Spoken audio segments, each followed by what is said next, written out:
কেউ যন্ত্রণা দিচ্ছে, চুপ হয়ে যান। কেউ অনেক ভালোবাসার পরে প্রাপ্যটুকু দেয়নি, চুপ হয়ে যান। কোনো মানুষ আপনাকে অনেক অপমান করছে, চুপ হয়ে যান। কেউ ঠকিয়ে গেছে আপনাকে, চুপ হয়ে যান। কেউ বিশ্বাসঘাতকতা করেছে আপনার সঙ্গে, চুপ হয়ে যান। এমন নীরব হয়ে যান সেই মানুষগুলার কখনোই আপনার শব্দ কিংবা ছায়া না দেখে। মৃত হয়ে যান তাদের কাছে। প্রতিজ্ঞা করুন আর কখনোই ঘুরে তাকাবেন না। শুধু এই প্রতিজ্ঞাটা করতে পারলেই আপনি কখনোই কষ্ট পাবেন না। এই যে নীরবতা আপনাকে দম বন্ধ করে আর্তনাদ দিবে, কিন্তু অপরপক্ষে দিবে শুধুই আফসোস। আপনি কি চান না আপনার জন্য কেউ আফসোস করুক? আসলে আমরা হারাবার ভয়ে শব্দ দিয়ে প্রতিবাদ করি, কিন্তু আপনি কি জানেন যে মানুষগুলো আপনাকে মানুষ বলে মূল্যায়ন করেনি, আপনাকে দমবন্ধ কান্নার অনুভূতি দিয়েছে, তারা আপনাকে আর কেউ না, আপনাকে কেউ মনেই করেনি, আপনার কেউ হতেই পারে না। তাই নিজের স্বার্থে বাঁচুন, নিজেকে ভালোবাসুন।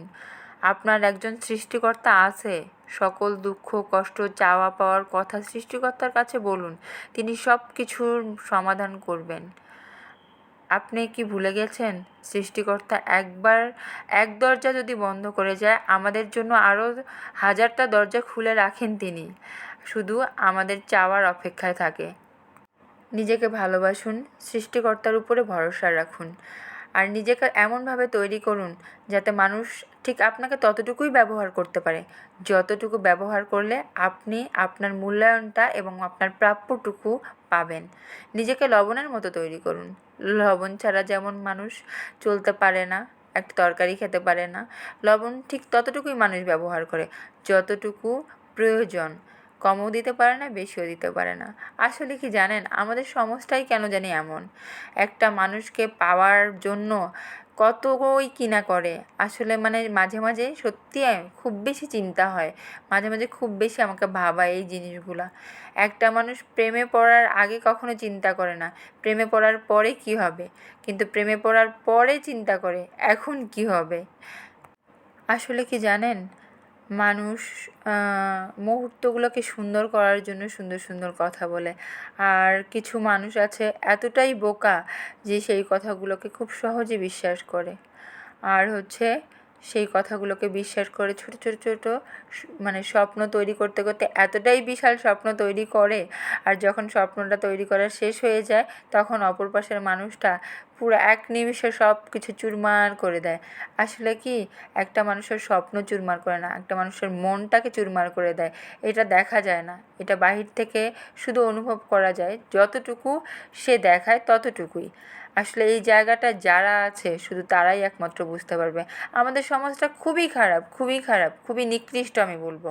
মাঝে মাঝে মনে হয় মানে এই সমাজটা এমন কেন, এত নিষ্ঠুর কেন? আসলে কি সমাজটা নিষ্ঠুর নাকি সমাজের মানুষগুলো নিষ্ঠুর গো? কেন এমন? আমরা কেন একটু নিজের জায়গায় রেখে সবার কথা চিন্তা করতে পারি না? নিজের জায়গাটাকে অন্যকে রেখে যদি আমরা চিন্তা করতাম, আজকে এত হাহাকার, এত কষ্ট, এত দুঃখ কাউকেই পেতে হতো না। আমরা অন্যের ক্ষতি করতে বিন্দুমাত্র চিন্তা করি না একটা সময়, অথচ কি আমাদের ক্ষতিগুলো তাদেরকে দিয়েই বেশি হয় যারা আমাদের খুব কাছের এবং একটা সময় খুব কাছে থেকে আমাদেরকে বুঝে জানে এবং চেনে। সত্যি কথা বলতে কি জানেন, আমি না এইসবে এখন আর কষ্ট পাই না, আর অবাক হই না। একটা সময় খুব অবাক হইতাম যে এই মানুষটা কি সেই মানুষটা, যে মানুষটা একটা সময় আমার খুব কাছের ছিল, খুব প্রিয় একটা মানুষ ছিল, আজকে সেই মানুষটাকে দিয়ে আমার এত বড় বড় ক্ষতি হচ্ছে। এই মানুষটা আমার মধ্যে কাদা ছিটাচ্ছে। আসলে আমি বলে বুঝাইতে পারতেছি না। তো আমি সব কিছু না আল্লাহর উপর ছেড়ে দিয়েছি, আপনারাও ছেড়ে দেন, দেখবেন অদ্ভুত এক শান্তি পাবেন। আসলে আল্লাহর উপরে না মানুষ যতই বিচার করুক না কেন বা মানুষ যতই কিছু এটা চিৎকার করে বলুক না কেন, এটাতে শুধু সামান্যটুকু শান্তি পাওয়া যাবে, কিন্তু আল্লাহ একজন আছে, তিনি শুধু দেখেন, দেখেই যান, দেখেই যান, দেখেই যান, আর অপেক্ষা করেন যে যদি বান্দাটা আমার শুধরায় বা যদি বান্দাটা অপরজনের ক্ষতি থেকে নিজেকে বজায় রাখে। তো আমরা সবসময় এটা চিন্তা করব যে আজকে আমি যার ক্ষতি করতেছি কালকে আমারও কাউকে না কাউকে দিয়ে আমারও ক্ষতি হবে, আমারও দিন আসবে। আল্লাহ ছাড় দেয়, কখনো ছেড়ে দেয় না। এই কথাটা সবসময় মনে রাখবেন। এটা আমি বিশ্বাস করি, এটা আপনিও বিশ্বাস করবেন। আল্লাহ ছাড় দেয়, আল্লাহ কখনোই ছেড়ে দেয় না, ছেড়ে দেয় না, দিতে জানে না আল্লাহ। আল্লাহ ধৈর্য ধরে সব কিছু দেখে আর আমাদেরকে সময় দেয়। তাই আমি আবারও বলবো, নিজের স্বার্থে বাঁচুন, নিজেকে ভালোবাসুন।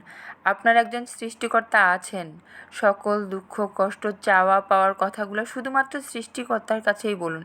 তিনি সব কিছুর সমাধা করবে, এটা তার ওয়াদা, সে করবেই। আর আমাদের শুধু ধৈর্য ধরে তাকে ডাকতে হবে, তার কাছে চাইতে হবে। ইনশাআল্লাহ একদিন না একদিন আপনি সাকসেস হবেনই হবেন, আপনি হতেই আল্লাহ আপনাদেরকে খালি হাতে ফিরাই দিতেই পারে না। তাই মানুষের কথায় কোনো দিন কষ্ট পাবেন না। মানুষ যা ইচ্ছা করুক আপনার সঙ্গে, কষ্ট দিক, দুঃখ দিক, বিশ্বাসঘাতকতা করুক, যা ইচ্ছা করুক, শুধু অপেক্ষা করবেন।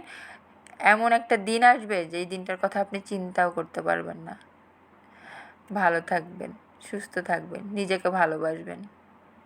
সবার আগে নিজেকে বাঁচতে শিখবেন।